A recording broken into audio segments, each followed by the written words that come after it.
wanna be the man, you gotta beat the man. And I'm saying, woo, right here.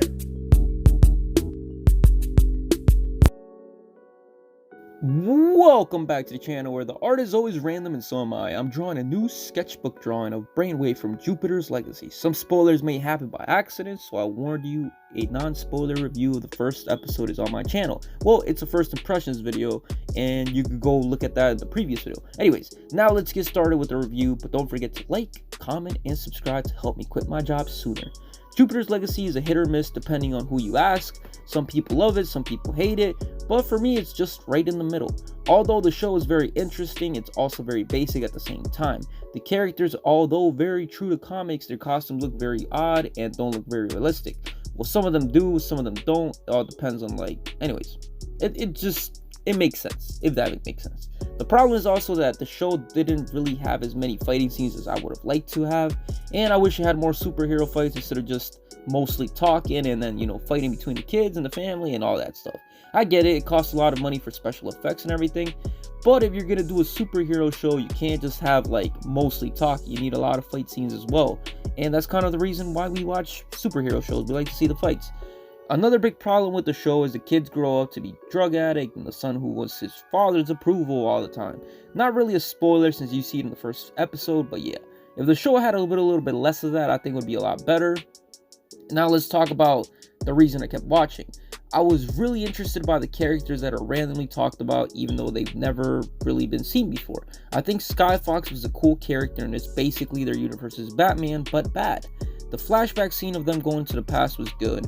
Well, the only problem was they were kind of dragged on to make the episodes longer, but I also like the scene which would take a few seconds to take up more of the screen time. It would be cool to see a full episode of them just having superpowers very early on in the show and going from there instead of just making half an episode and then cutting back to whatever's going on then.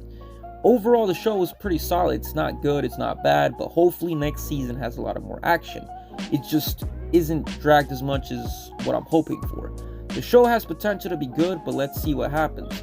I'll give this show a 6.5 out of 10. If you're bored one day, go watch it, but also don't feel like you have to be going out of your way to watch it as well.